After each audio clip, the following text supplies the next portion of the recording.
Welcome to the Journal podcast from the Chartered Insurance Institute, a place for thought-provoking discussion from the world of insurance and beyond. I'm Matthew Greig, Business Development Executive at the Chartered Insurance Institute. Today, we'll be talking to Chris Digby, Executive Director at Howden Specialty, Dom Sweny, Chief Operations Officer at Lockton Global Energy and Power, and also Chair of the Lloyds Military Network, and Rory, Crichton-Stuart, broker at Lockton's North American property team, and we'll be talking about the pathways from the armed forces personnel transitioning into the insurance profession and the schemes available to help individuals find a great career path. Here's my conversation with Chris, Dom and Rory. Thanks for joining me today on the podcast, guys. Nice to meet you all. Nice to meet you. Nice to meet you, Matthew. Nice to meet you, Matt. We'll jump right in with some questions because we've got a wealth of experience amongst us. So I'll start off by saying, what are some of the initial challenges that service leavers face when transitioning into these professions, and how can they be effectively addressed? So, Matthew, I'll probably take this one. I've officially left the army in April. That was my last day of service. But I started on the Lloyds Military Network placement scheme on the 3rd of March this year, 25, while I was on my reassessment period. So I've been in the industry for 3 months now, and I think I've got a few initial musings and kind of ideas from the challenges I face and a lot of my peers have faced going through the reassessment progress and finding civilian work. I think one of the initial, it's not really a struggle, but it can be a big question mark over your head, is that initial kind of sense of direction you're going. Because I think we, as veteran service leavers, we've got a lot of skills which we've built up over our career, and it's how you translate those skills to a civilian hiring manager, for example, and how you can sell those skills. I think it's all very good if you're a veteran saying on your CV that you've gone on these operational deployments and you've done these certain technical things, but it's how you can make those experiences relevant to the corporate world, really, and how you can really explain that and translate that to a civilian hiring manager who maybe hasn't been in the military, doesn't know what all these acronyms and operational names mean. So how you distill that down and draw the parallels across to how that can add value in our organisation. Well, speaking particularly about that, what are the unique skills and experience that we gain across the armed forces in our various careers, and why would some of us be well suited to insurance careers? It's a good question, Matt, and I think it's one of the reasons why we're all here talking about this. I think for me, being predominantly a civilian, albeit I did do a brief stint with the reserves, so I have some insight into this, it really is soft skills that I think that can be brought across. You're going to have some specialisms for sure that translate. But for me, you've got a lot of wealth of people management skills. The Army and the Air Force and Navy train really well. So they put all the individuals through a really good package of training. So you get individuals that come out well-rounded. They've also probably spent more time training on things like that than we have in a 10, 20-year career. So I think there's a big thing there around skills, but also that talks to their ability to learn. They're very adaptable and malleable in terms of their learning. You've got a lot of things there around leadership. There's a lot of leadership skills taught in the armed forces. But actually it's the wider people management. It's getting on with people. It's working in teams. It's learning how to translate problems into solutions. So when you think about that for, a role in insurance or the financial advice path, actually, those soft skills are really valuable in terms of getting a well-rounded individual that you can then train with the specifics for, whether it's broking, underwriting, claims management, financial planning. Those soft skills actually, I believe, and from what I've seen over the last 5-6 years, are really, really valuable in coming into our profession. And firms should spend more time and effort in looking at this element of the diverse workforce that we're looking to build. And if I can add to that, so from my experience, having helped a number of veterans transition over the last 8 years or so, there's two aspects to this. There's the general skills, which Chris has been talking about already, and really you can't emphasise the versatility enough. A lot of the military will have gone through quite a quick rotation in jobs, whereas in the military it's not uncommon to do a job for 18 months, 2 years, so they're used to hitting the ground running and making an impact in a very short period of time. And that's one of the things that we found hiring managers are most impressed by, is how quickly veterans pick skills up and are keen to get stuck in and make an impact. And the other aspect is more of the technical skills.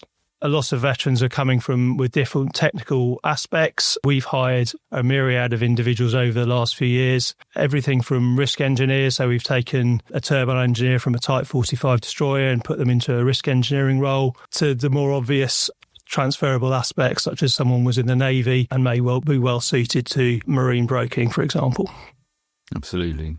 I would just say we've seen some really interesting characters. And again, it's not just about skills, it's about your interests. So you've got service personnel leaving the armed forces But the insurance industry and financial planning industry offers a wealth of interest. You could have been an engineer where you've got construction. You could be working, in a mechanical function where you've got planes, trains, automobiles. You've got, you might have a hobby interest in space or history.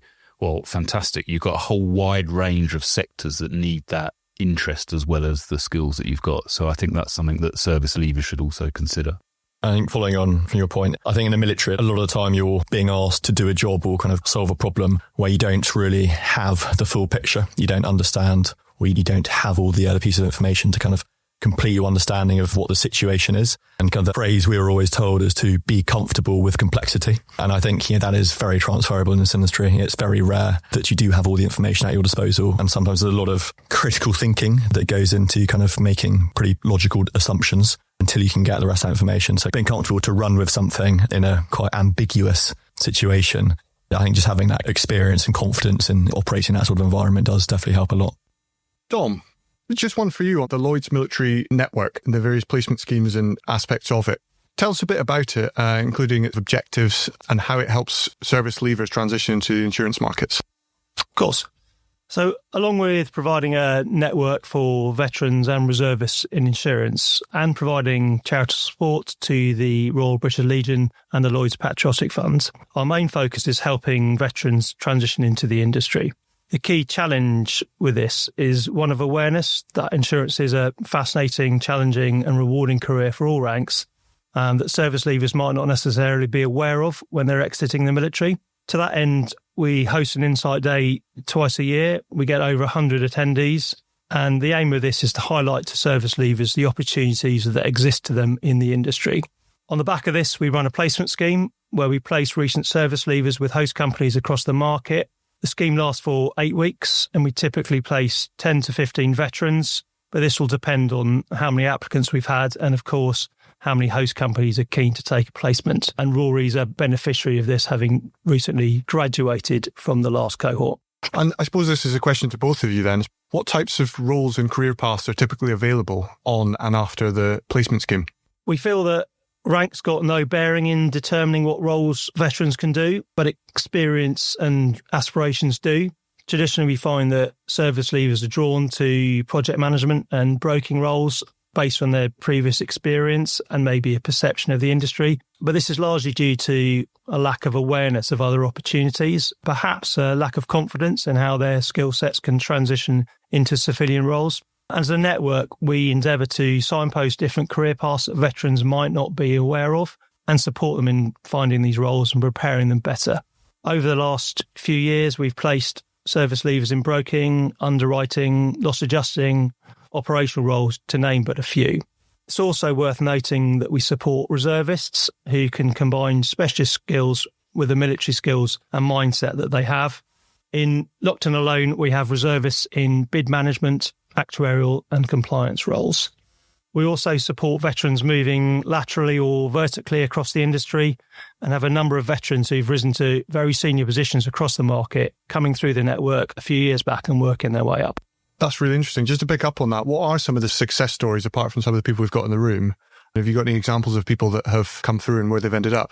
Yeah, sure. We've got some very senior people, pretty much all the major brokers and underwriters have got senior veterans now who've been in the industry, some of whom have been there for the last 15, 20 years and now pretty senior.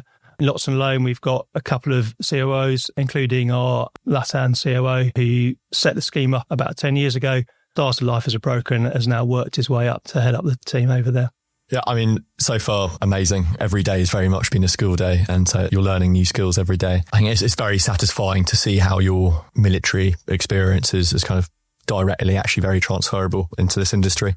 I kind of said, I was saying to Dom before the podcast, that you almost kind of treat it as a deployment in a way when you're going through a new task, a new submission. That mindset you have does transfer quite accurately. The best way I'd put it is if you're broking an account in Lloyds into the market, the way you kind of figure out your submission and understand the problem is very similar to doing the 7 questions or the military estimate. You're looking at the different parts of the problem, what the components are and why they're going to be relevant to certain markets and certain stakeholders. And I think that thinking, that problem solving ability that you can develop in the military transfers very well so far. And I think that's definitely what I've been using as a bit of a handrail so far in the industry. I would also add to that from a firm perspective, one of the other successes of the military placement scheme really here that Lloyds run and Dom overseas is that if you're supporting it as a firm, it concurrently supports your EDI or DEI activities in looking at diversifying your talent pool in terms of hiring. But actually, it's pretty much a buy before you buy opportunity. It's a fixed placement. Yes, you're paying for it, but there's no pressure. Obviously, there's an expectation maybe that firms would like to use this as an opportunity to find a role or offer a role to that individual. But actually, you're ticking a few boxes there if that's your mindset. But actually, if your mindset is more than ticking boxes, you're actually contributing to the wider community and that individual doesn't necessarily have to get a placement with your firm. We've definitely had examples where individuals have actually done a placement in one firm but got a role somewhere else in the market. So I think that's another really important factor of the success of the Lloyds Military Network in my mind for firms, that you can partake and there's no necessary pressure to find that role at the end of it, but you're still contributing to the individual's benefit in the long run. Just picking up on the employer side of things and recruiting military talent, what are some of the challenges that firms face when dealing with the armed forces and trying to recruit them into certain roles, and how do we address them? We're seeing an interesting increase in pull from the industry to find more talent from the military, actually, mainly due to increased awareness, I think, of success stories that have come through the scheme over the last few years. But as a result, we get more and more inquiries from different firms across the market looking to see how they can engage and support and host. And for the first time ever, we had actually more host opportunities on the last placement scheme than we were able to fill with quality candidates. And as the network grows, more firms are being exposed to this talent and as a result, keen to recruit more. So what we do is provide a pipeline for this, both through the placement scheme, which we've already spoken about, but we can also recommend roles directly to the network if companies are interested in filling a specific role that they feel might be suitable to veterans. We can try and match them up, conscious of the fact that a lot of us do this as a side of desk activity, so there is a limit to the capacity that we all have. I think one of the other challenges that the market faces is ensuring the right people in the hiring firms or their functions within the firms that are involved. So for many of the larger firms, you have dedicated HR functions, but that they themselves are then split into recruitment, early careers, and looking at all the diverse pools that you can hire from. So I think what's really key in the market is actually ensuring that, we've got advocates who are linking up those individuals within the firm so that it's not just about the business units kind of getting direct access, but actually the firms as a whole can start seeing this as a more of a strategic opportunity that can just be one element of their wider EDI or DEI placement schemes. Rory, how important was the mentorship and the networking opportunities that you were granted within the placement scheme? I'd say it's absolutely amazing. So I think I was going to say this earlier about what were the key challenges service leavers face. One of the things I found most daunting when I was going through the process of leaving the military was that lack of a network initially. It's kind of finding other people who can empathise with you and not knowing where you'd find that organisation or industries you would get that in. To my delight and luck, I managed to obviously get placed on the placement scheme here at Lloyds. And the Lloyds Military Network is an amazing network. I've never worked in any other industry, but I doubt any other industries have one on the same scale as we do here. In terms of just the sheer size, you have service leavers, veterans in pretty much every firm in the industry in the market. And you've got people at every level, every seniority, all different classes of business. And so you're able to get advice and kind of feedback, mentorship very accurately from an unbiased point of view. You have people who could be at a competing firm, but as service leavers, you can speak quite frankly with each other, and people always have your best interests at heart. Who want to see each other succeed. And that's something we get from the military, and we want to look after each other at the end of the day. And so it's making sure people are on the right track and giving them advice and help and mentorship. So on the Lloyds program, when you start, you're assigned a buddy and a mentor, and they check in with you once or twice a week throughout the program. And it's a check-in to see how you're doing, any questions you might have. Your classic, there's no such thing as a stupid question. Like, what does this email mean? What does this acronym mean? Things you might not want to ask your new peers in your team, for example, or something you feel embarrassed to because it might seem like a stupid question. The network's really there to look after you and kind of give you that feedback and advice, which is really helpful. And personally, my mentor and buddy helped me an awful lot to ask questions from very mundane things to things that maybe like slightly more complex in the industry that I just wanted to understand a bit more. I'd have been pretty lost without it, to be honest, at the time. So massively important and really helpful. And I don't think you can understate the importance of the network. As you join as a new starter to the industry, you're coming into an environment where you're plugged into a network of 500, 1,000 veterans. So whether you're broking, you're likely to come across an underwriter that comes through the military network scheme or certainly has some exposure to it, or even just coming into a firm. Pretty much every company now has military representation, so you're plugging straight into a military network within that company. And hiring managers are always impressed how networked individuals are from day one. They've got the support network that Rory spoke about, which helps them develop from a personal perspective, but also from a professional perspective. You have a huge amount of network to lean on if you need it. As a mentor for the scheme, I've been doing it for 4 years now. I've been mentoring for many years prior to that. But there's 3 things that I think a mentor on the scheme really provides to the individuals coming through. That's a safe space. I think Rory sort of touched on that with the buddy and the mentor relationship about the questions. It's about context. So, these individuals need time to understand the context of the market where they're operating in. And it's about networking and tools. And obviously networking as a word, big buzzword, obviously a lot about that. But I think in this scenario, it's really key. But the tools as well. A lot of the mentees and the individuals I've come across, I encourage them to look at what's out there in the market. So you've got firms such as Empower Development and Sam Lydon, who provides a lot of content in video form that enables individuals to see what's going on, ask questions. And actually, I think we had one of the placement individuals from the last scheme actually got fitted up and got stitched up on one of the TikToks himself. So I'm sure he enjoyed that from a profile building perspective. But again, it's using things like that. And again, there's some areas there that as a mentor, you can encourage the learning and qualifications through the CII, for example, looking at other things, depending on where individuals live, there might be a local institute network that they can make use of as well. So I think as a mentor, you've got quite a varied role. And my advice to anyone in the market thinking about this is you've got something to add. You've got something you can bring to support these individuals, whether it's the military placement or early careers or whatever it is. I really encourage people to think about mentoring as a way to kind of pay it forward. I like to think everyone in this room has something to add to career transitioning service leavers. What can we do better? We get amazing support from the Lloyds early careers team, who essentially run our placement back office. They help screen our candidates and provide a high-end candidate experience for the applicants on the scheme. However, the rest of us run the scheme side of desk, which really limits the amount of time that we can spend supporting the network. And we're always looking for more ways that we can support. So I would encourage companies that aren't involved in what we do to reach out or come along to one of our events where we can explain more in detail about the advantages of hiring military.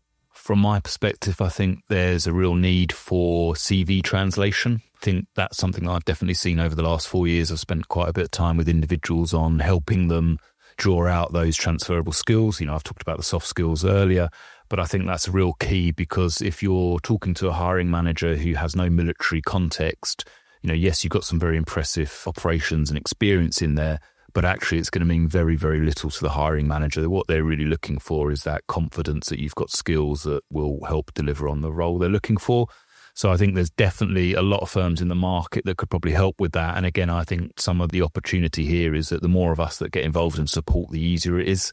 There's less work for us all that way, and we can all do a little something to support. But I think CV translation is a real powerful tool, because it's the first thing that people see, right? So if we can really help get that up to scratch in the first instance, then you've got a good chance that you might make it to the next round. What about you, Rory? Is there anything, especially because you've got such recent experience, is there anything you would like to see more of or less of? So one of the things I think would have been very helpful, I did this a little bit independently, started the Animal 1 and Animal 2 just to get a bit of context and understanding. The reason I did this was because I wanted to better get to grips with the technicals, the language that's spoken, and kind of the key principles, so that, as Dom said earlier, you can hit the ground running as soon as you get placed and you can actually start delivering or start adding value. So kind of doing that initially would be really helpful. And I think more it's communicating that to veterans. That is something they can do while they're still serving. So when they're going through their reassessment process, they can use that time to start reading up, start doing a revision. And so publicising that more widely, just to give people the context and awareness that those resources are out there and they will help you in your placement when you get into industry.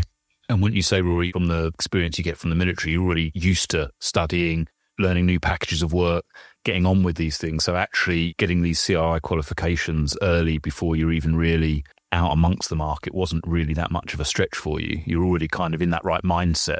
Correct. Yeah, you're always, throughout the military is very good at always developing you. Every 2 years, you're transitioning into a new job where you've got to learn a new skill. You've got to go on a different course.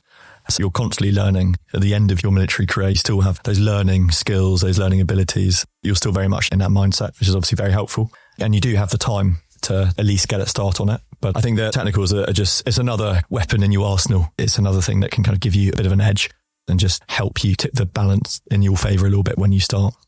And those starter qualifications, the LM1 and LM2, they're not actually overly onerous, really, are they, in terms of, time and effort to complete?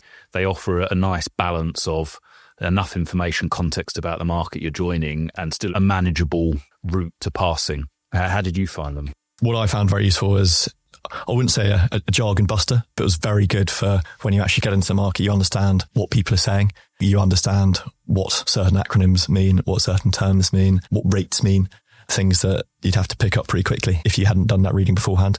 So it's definitely advisable to do if you want to hit the ground running. In terms of potentially from all of you, what final piece of advice would you give a service leaver who's considering this career path and coming into insurance? How do we signpost them and what do they advise them to do? What's the first thing? First of all, network. I've never come across anyone who isn't prepared to support, be it a veteran or just a supporter of the network. So reach out to someone you know who's left recently, or even a sort of family contact, whatever. Get into that initial network and then move from that into potentially areas that maybe veterans haven't been in before. There are some slightly cliched roles. So if you can quickly get away from more cliched roles into something maybe veterans haven't necessarily looked at before, it will give you probably better opportunities. But that's the most important thing, is network.